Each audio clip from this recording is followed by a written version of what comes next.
আজকে আমি আমার একটা ফেভারিট সালাদের রেসিপি শেয়ার করব।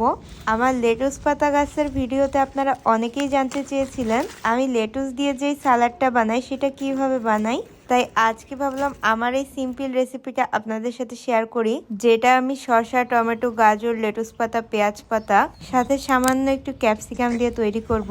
এই জন্য প্রথমে একটা বলে নিয়ে নিলাম চপ করে কেটে রাখা পেঁয়াজ পাতা আর লেটুস পাতা, একটা টমেটো, সামান্য একটু ক্যাপসিকাম, কিউব করে কেটে নেওয়া গাজর আর শসা, সামান্য একটু ব্ল্যাক পেপার আর হোয়াইট পেপার, এখানে আমি দুইটাই ইউজ করেছি, হাফ চামচ চিলি ফ্লেক্স আর হাফ চামচের মতো লেমন জুস, সামান্য একটু অলিভ অয়েল আর হাফ চামচ পিঙ্ক সল্ট। পিঙ্ক সল্টের পরিবর্তে আপনি এখানে নর্মাল লবণও ইউজ করতে পারেন। সবশেষে একটু সেসিমি সিড দিয়ে এটাকে সুন্দরভাবে মাখিয়ে নিব। আমাদের একটা টেস্টি আর হেলদি সালাদ একদম রেডি।